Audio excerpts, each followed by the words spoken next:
All right. Hey, I get the privilege of introducing a man I look up to and respect a lot. Even in our little pre-conversation over here, he's coaching me in some things that we're working on, and I love being around people who show up and add value. They're not drains, they're fountains, and this guy's a fountain.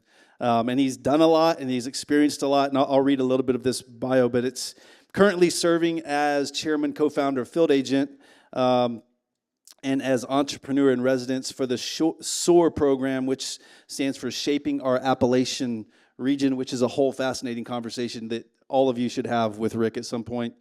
Prior to starting Field Agent, he worked 16 years with Procter & Gamble in various assignments in the U.S., Hong Kong, Bangkok. Since leaving P&G, he's been a startup entrepreneur for over 20 years. Co-founded multiple startups, including the North Star Partnering Group, Core 4 Research, Join, and most recently, as mentioned, Field Agent. He's also a member of the Global Endeavor Entrepreneur Network and serves on the board of Purpose Brands 414, who's in the house today. Where you at, girls? There they are. I say girls. Maybe it's not all girls and gentlemen. Sorry about that. We're glad you are all in the room. So, hey, I, again, am super honored. Would you stand and help me welcome my friend, Rick West?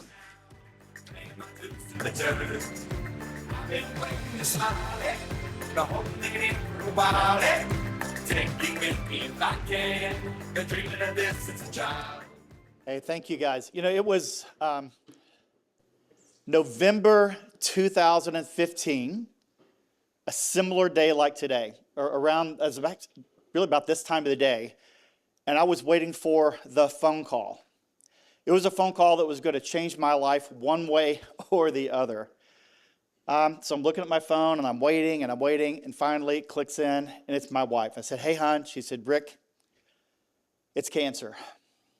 It's stage 2, aggressive growth, HER2 positive, blah, blah, blah, blah." And my mind just left the conversation. And I'm thinking, okay, is my wife going to die? We have a 16-year-old at home. Who's going to fix her hair for her wedding? Am I the widow guy? Am I that guy? Am I that guy? Our oldest had just told us that she was pregnant. We're expecting our first grandchild. So am I the guy that's going to totally me focus? What's going to happen to me? And then my mind clicked over and said, wait a minute. Is this going to be painful? Is she going to go through chemo? Is she going to lose her hair? Is she going to have surgery? Is this going to go on for years and months? Or is it going to be short? And then I just zoomed right back in. And I know this seems like it went on for minutes, but it was probably like a split second. And she said, we're meeting Dr. Rosenfeld, our neighbor who's an oncologist, next week. He's going to have a plan. We're going to get through this. God is in control. I said, okay, what are we going to do now? Do I need to come home? She said, well, stay where you are. I was at work waiting on the call. She said, I'm at Bible study. I've got a group of women that are going to pray for me. You're exactly where you need to be. We'll be at home tonight. We'll figure this thing out. We'll tell the kids. We'll kind of go from there. Have you been there before? When it's that phone call or that moment, and then you kind of just step back while all this is going around, and just kind of that out-of-body experience when the news is hitting. It was just that crazy little bit of momentum. You've been there before. Right? You've had that call or that conversation, and you're thinking, what am I going to do? Well, as you look at my world, immediately my mind was going down this path of, I've got to call my business partners, and I've got to call my mom, and then I got to talk to our kids. We've got this thing scheduled over here. I've got a business thing over there. I immediately went into this mode of fix-it mode. If you're a 5 voices person, what kind of person am I? I'm that pioneer connector. I'm going to get stuff done right now. I went into mode, going to make this thing work. I already had the phone calls figured out. I'm going to solve all this stuff. Well, as I'm talking to people and I'm going through this, what I started to realize is I really needed that 5th voice. So what do you think my 5th voice is? People that know me, what do you think the 5th one is? My lowest on what is my nemesis? What do you think it is? Nurturing. It's the one thing. my wife needed and my kids needed was the nurturing guy, and that is not my DNA. I try hard. I mean, I'm getting better. I'm getting better at this.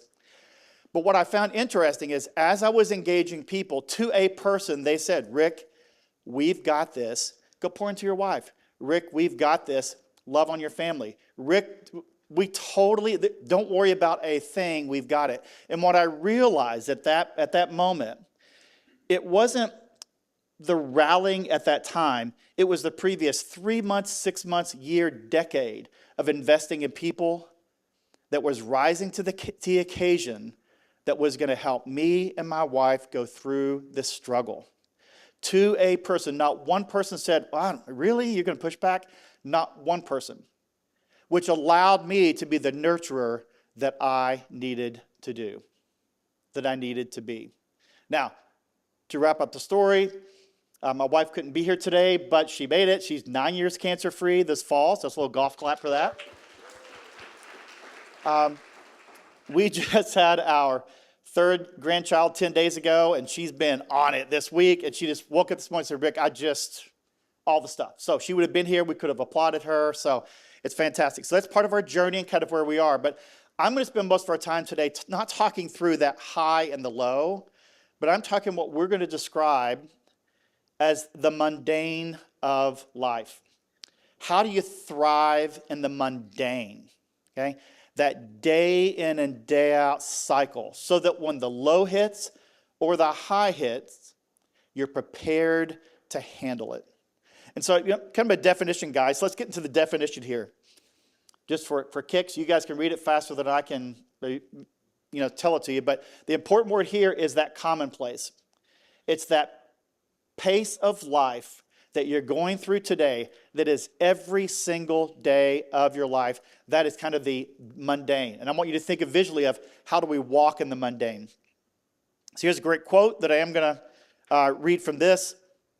It's encouraging that there is a God of the mundane because our lives are just that, mundane. I know we think we're all special, but our lives are mundane. This is good news for those who are tired of trying to live in this moment where you can't handle, okay? It's particularly good news for those who have been tempted to think their lives escape the notice of God because they are decidedly not spectacular. Every person here walks in the mundane. That is who we are. And so I take you down that path to say, if that is true, then what does that really look like? I heard my wife speak once, and she was talking to a women's conference, and she said, most of our lives are spent trying to be in balance, right? Have you heard you should live a balanced life? And so she laid that out and said, this is kind of what our goal in life is, right? Just balance. She said, but that's ridiculous. At best, truly at best, we are balancing. We are constantly balancing back and forth. It's naive to think that you're going to spend the next 3 months balanced. There's always something that's coming in. And that's the mundane. We're just going side to side. The next piece is, but yeah, Rick, I appreciate that. But what about this thing? Come on. There it is. What about the big rocks? This big slam that says, man, boom, it hits. At times, the personal, in my case, this cancer, it was so big that I was out of balance for a period of time. Okay? Balancing, then it just kind of slammed. For some of you, it's like, hey, I really haven't experienced that, but there is this thing called work. And sometimes you just get absolutely slammed and you're out of balance for a period of time. But again, in the mundane is how it works day in and day out. So when I looked at this, practically speaking, again, thinking of balancing, for me, I got to get into this mode of, you got to push it forward again for me. There you go. We get into this mode of, how do I describe that and how do I graph that out in my life? Because I'm kind of a linear thinking guy. So I'm in balance all the time, trying to navigate through the mundane. Sometimes it's crazy here, sometimes it's crazy there. So I want to visually show you how that's going to play out. We have to start there. There you go. So if you look at over time, a plus 10 and a minus 10, I would argue that if 10 is crazy, crazy good, and we're going to call that the lottery bus, okay? If negative 10 is really, really bad, that's the Greyhound bus. That was the cancer that hit my family. Those are extremes, but most of our life is going up and down, and then every now and then, as we're progressing, we have some ups and downs, okay? It all happens in our lives. Not everything is that perfect mundane and kind of the balancing. Sometimes it goes extreme up or down. And so when you play that out a little bit, I'm a control chart guy. I would be willing to wager that most of your life is a -3, +3. -3, +3. You may think you live in a world of tens and -10s, and I'm telling you, you don't. You don't live in... The mundane is that 3 to -3. And what happens for us, practically speaking, is that events, okay, drive the 10s and the -10s. This was once described to me by a mentor of mine that said, Rick, if you look at this practically, and he was using the life of Christ. So if you're a faith-based person, you'll get this. He said, all throughout Scripture, you're like, miracle, miracle, problem, crucifixion.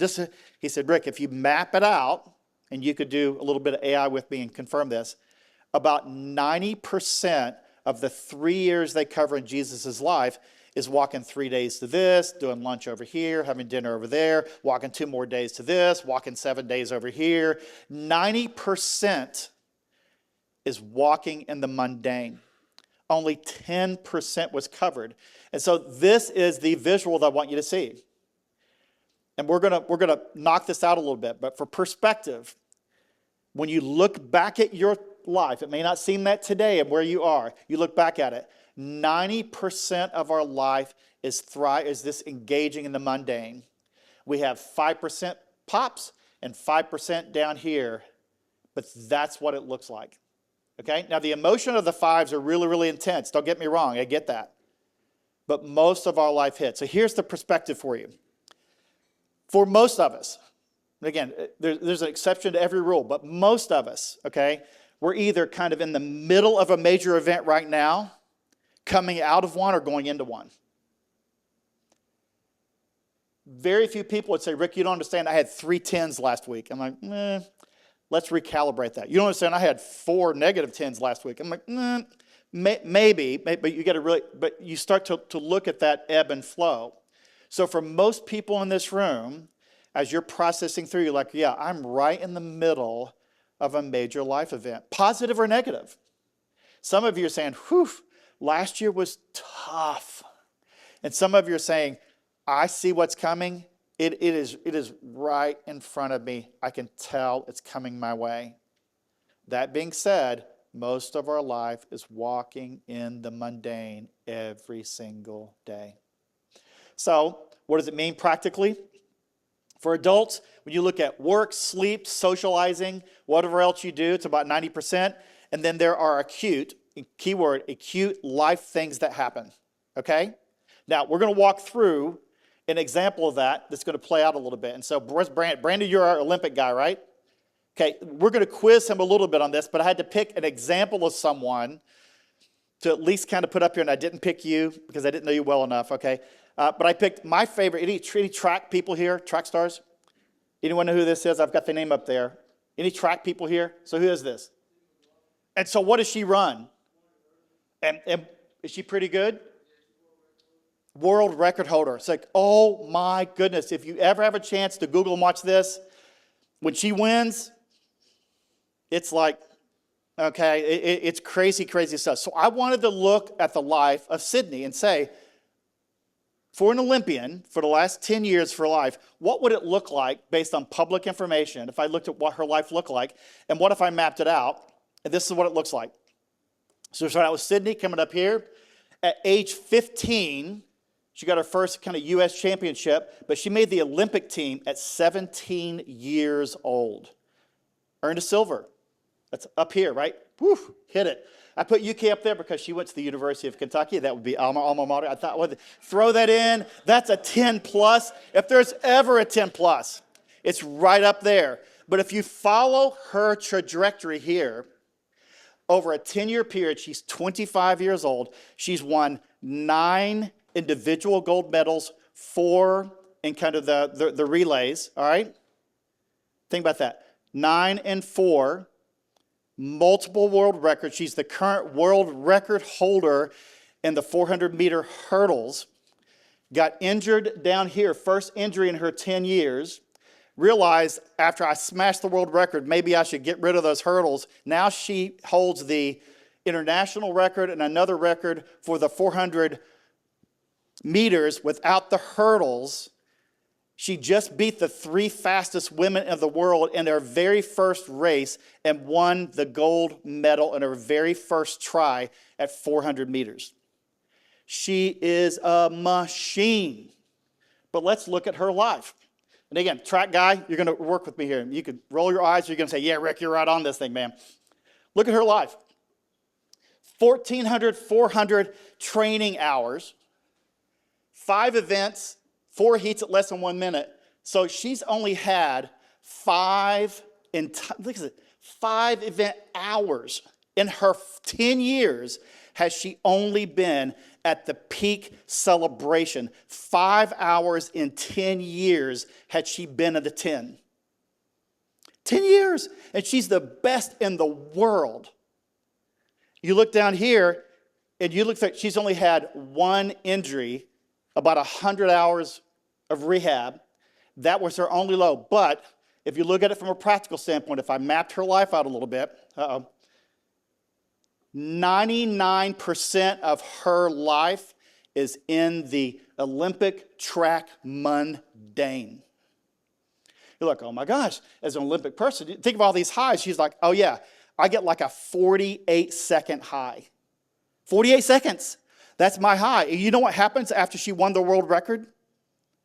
What do you do after you win a world record? But what do you do after you celebrate?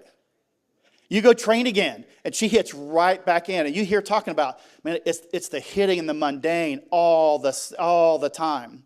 So you're like, but wait a minute. There's got to be more highs that are up there. Okay, I'll give it to you. 98%. Maybe I'm wrong. 97%. You know what it's not? It's not 30% in the high. It just doesn't work out that way. This life doesn't play out. So, for yourself, and we're going to go through this exercise here, we're going to pass out a few things, pass out something, and I want you guys to kind of map out your past 10 years. And so you're going to get a chart like this, and I want you to be able to go through, and here's a pro tip for you. If you're like, Rick, it's hard for me to think through, go to your photos and click on years and just skim through the years. It'll prompt you to things that have happened over the last 10 years.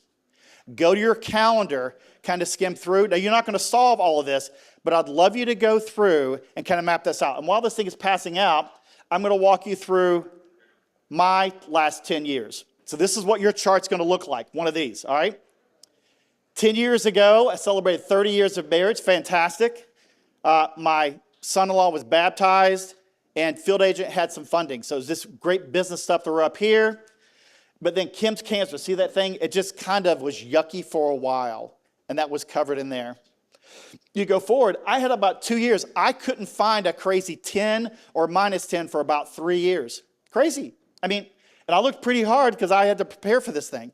But I had 3 years of just living my life, and then boom, first grandchild was here, then second grandchild. Most of you guys, okay, are going to get to put the COVID down here, all right? Everybody should have this one on there. But during COVID for me, I had a really bad bike wreck that made me question whether I should continue to ride bikes. I had knee surgery, and this little thing, our church completely imploded. It was one of the craziest things that happened during COVID. And so then I drew it kind of messy. Then I jumped back up here because, wait a minute, Kim's cancer-free. It's great. 5 years is the mark. She hit that 5 years, a major celebration. Sold our house. We bought this company in France. It was great, which was also pretty stressful. That was all fun. My youngest gets married. Then I have a health issue. The health issue hit, and that's really what took me to retirement. It was one of those that I needed to step back due to stress. Then up here, retirement was great. I found a sister. Hard to believe Ancestry.com works. Found a sister, older than me. Another story for another day. Another story for another day. Got a bunch of money stuff, but look at this. I have my third grandkid. My fourth one's coming into December. Life is good. I'm this entrepreneur and resident.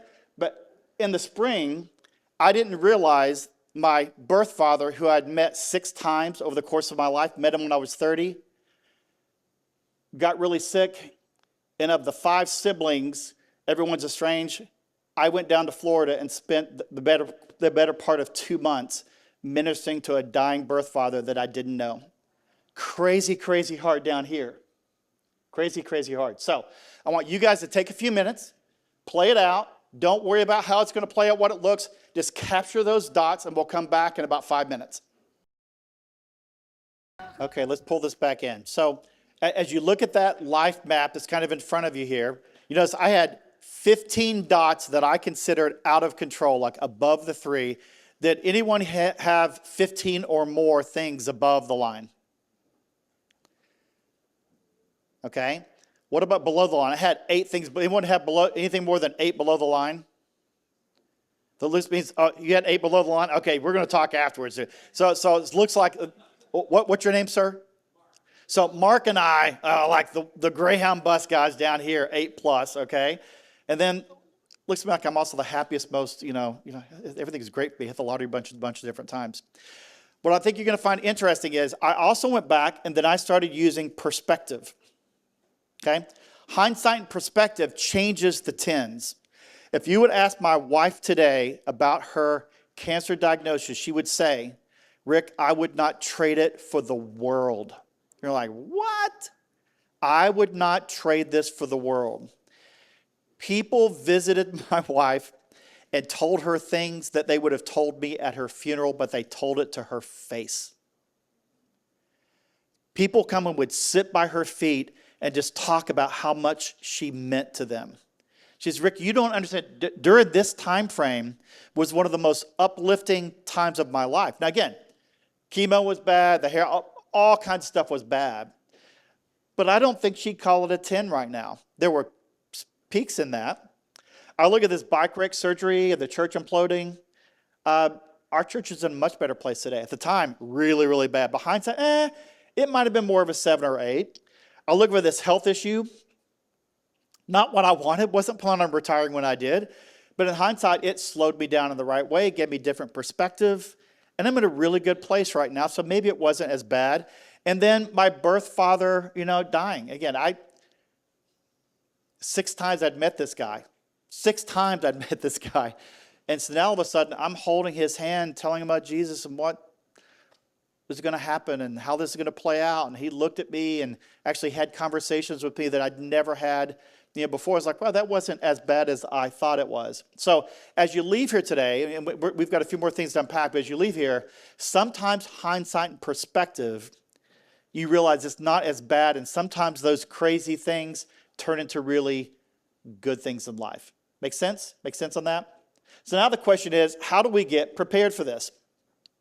So I'm a bucket guy. I think you got buckets in life, and so from a very practical standpoint, from a preparedness, you think, Rick, but I'm in this thing of life. I know I need to get prepared for it. I've got the little bouncing thing, and I got this crazy stuff happening here.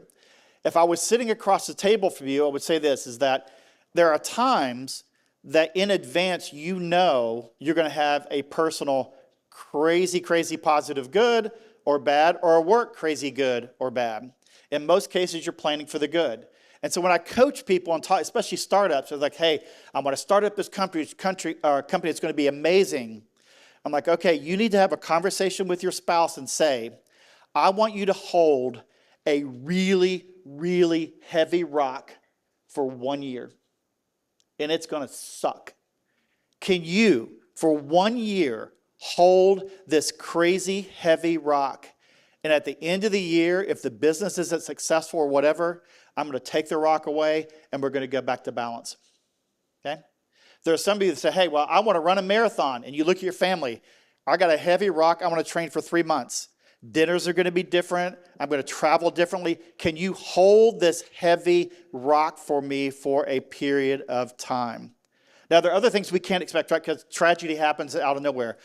But there's positive things that can happen as well that kind of put us out of kilter. So when you look at making those deposits into buckets, there are three primary buckets that we need to make emotional and practical deposits in every single day while we're in the mundane. When you're not celebrating and you're not stressed, maybe we should work on mind, body, and soul. Don't waste your time. There's a great quote by John Piper. He wrote a piece on this. And his paper was, "Don't waste your cancer." It's like, you got cancer. It's here. Don't waste it.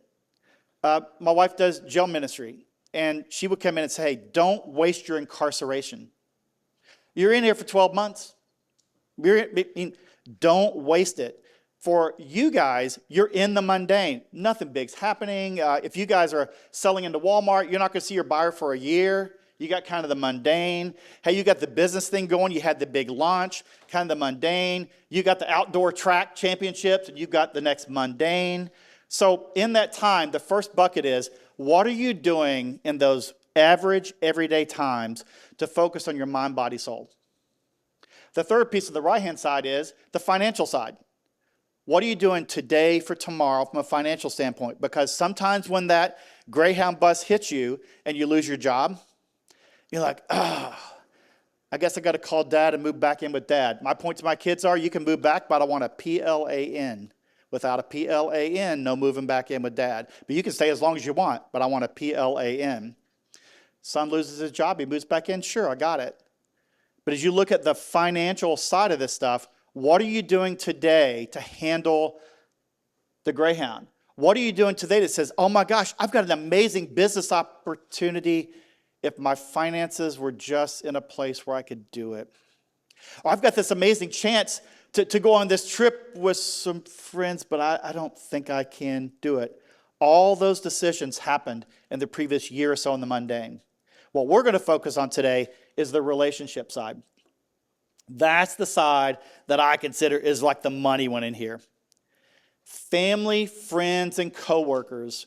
Shame on me, shame on you. And Josh kind of inferred this earlier. If we are not working every single day to develop relationships, to put deposits into the emotional bank account of life, when you have to withdraw from your friends, your family, and your coworker, and there's nothing to withdraw, it's going to suck for you.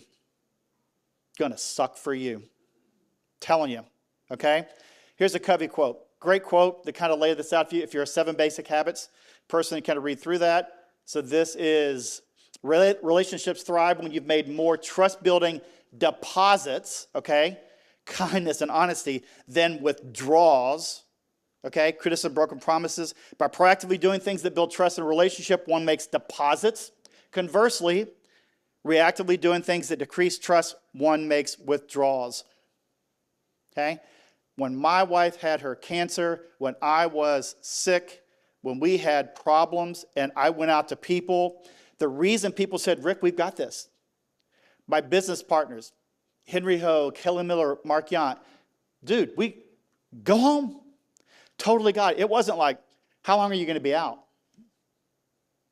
Are you coming back in 2 weeks? Or, I don't want to fly to that meeting. They're like, whoa, what's your schedule look like? We've got that meeting.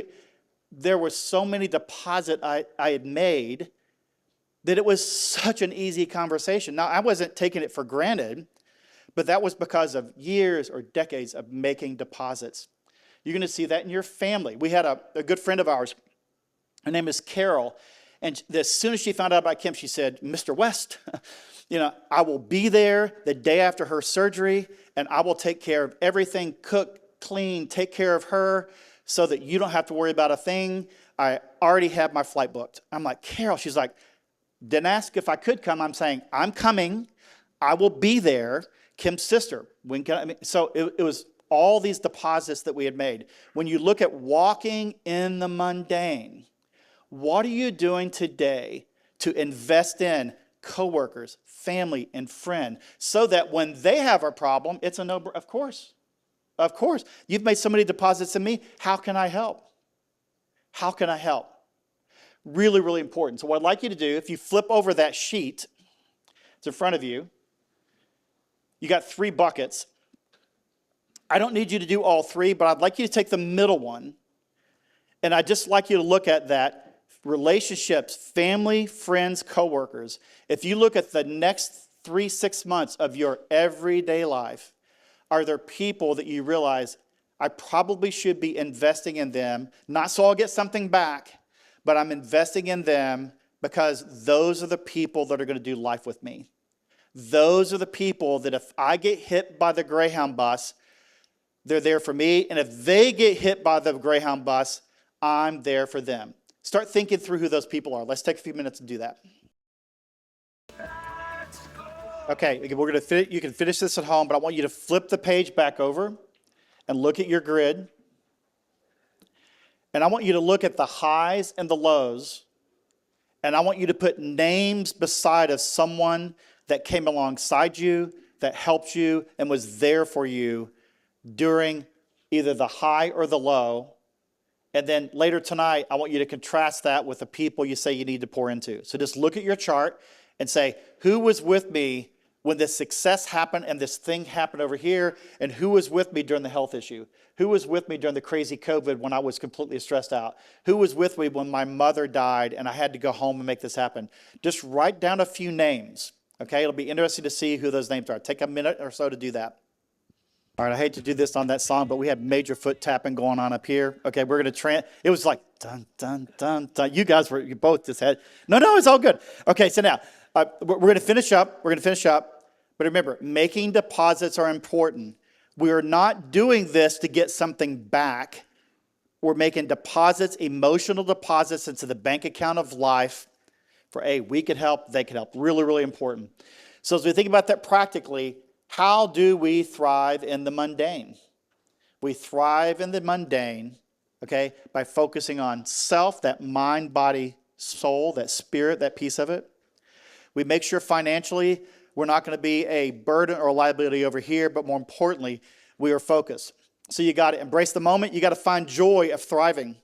For many of us, and I struggled with this early on in my life, if I wasn't hitting on 8, 9, 10, what am I doing? It's so boring, so boring.